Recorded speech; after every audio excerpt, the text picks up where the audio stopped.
Thanks again to the lore provided to us by way of the Avatar Legends role-playing game, we now have a reveal to the identity of Sozin's sister. That's right, Firelord Sozin has a sister. And this new information might just help solidify a previous fan theory involving a certain chi blocker.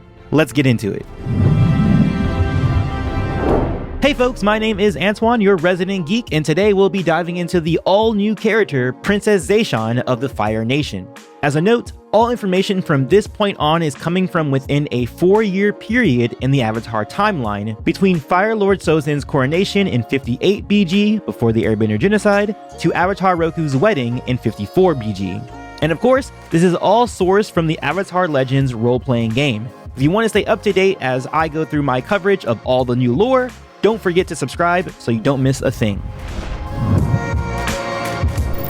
At an early age, not unlike the relationship between Prince Zuko and Princess Azula, Princess Zeisan was constantly put into competition with her brother, Prince Sozin.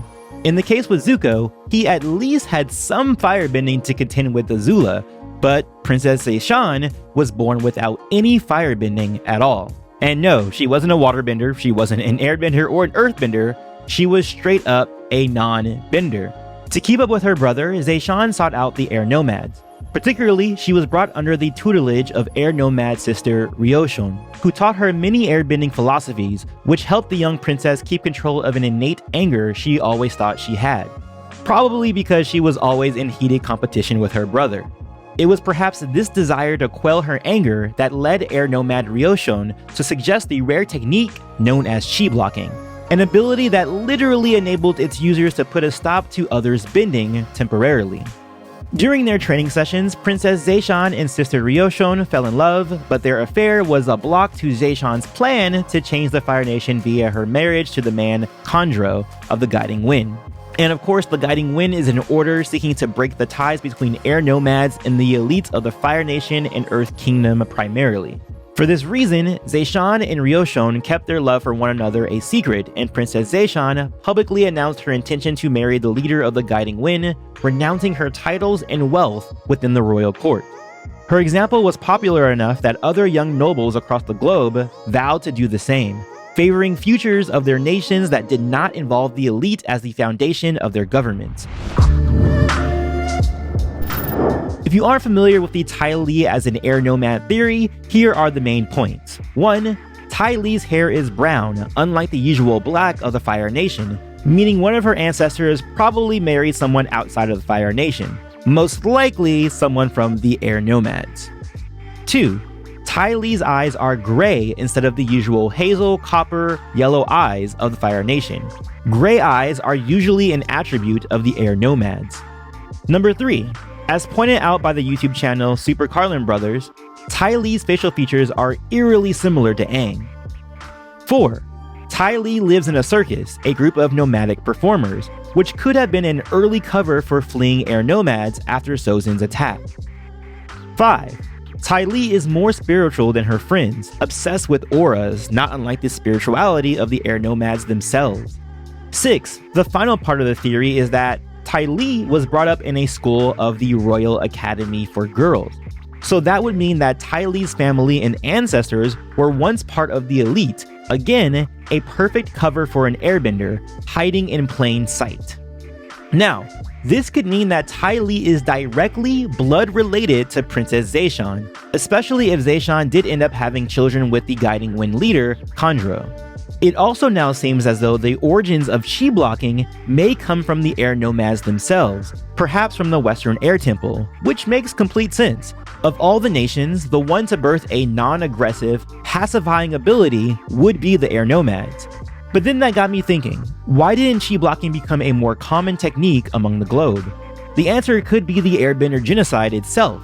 The ability and its use must have been a secret held and coveted by the Air Nomads for generations, and it only expanded around the area of the Western Air Temple and its neighbors, the Fire Islands.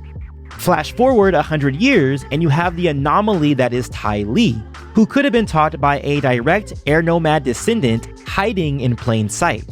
At the start of the 100-Year War, Princess Zeisan could have helped refugees get to safety, including any of her potential offspring where they could have lived and prospered right under the nose of her brother to one day take him and his descendants down. Sound familiar? Princess Zeisan is earnest in her plan to give up her riches and rank for a life of poverty and service, even though such an act would greatly frustrate her family. However, she knows that when Sozin is angry, he gets sloppy. Maybe she can trick him into revealing schemes to her. Doesn't this sound like another Fire Nation royal that we know?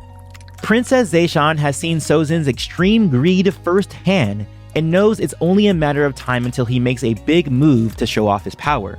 Political backstabbing isn't in line with the Air Nomad ideals she tries to adhere to, but she's willing to flirt with this evil if it means that she can ultimately do good.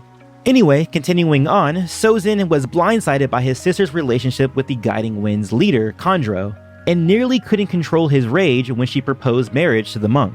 He sees the Guiding Wind's anti-nobility beliefs as a direct threat to him and is determined to stop her by any means necessary. And he's fought with Zeisan for as long as he can remember, and now that he is the Firelord, he refuses to back down. This is an extremely great source of conflict, both internal and external. The princess wants to do good, but she's been brought up and taught to be cutthroat. A story like this would be so dope in a novel, comic, or a whole new series. Think Game of Thrones, but set in the world of Avatar. I especially like how the new princess has to grapple with Air Nomad peace with the ferocity of the Fire Nation. It's a cool little remix of Zuko and Azula with the genders flipped and under very different circumstances. And that's it. In the next video in this series, we'll continue taking a deeper look at the Fire Nation and what it was up to during Roku's era, from the possible origins of the Yuyan archers to its disasters and more. And tell me what was the most interesting bit of information you discovered in this video. Don't forget to subscribe for more, and I'll catch you on the next one. Peace, love, and remember, be water, my friends.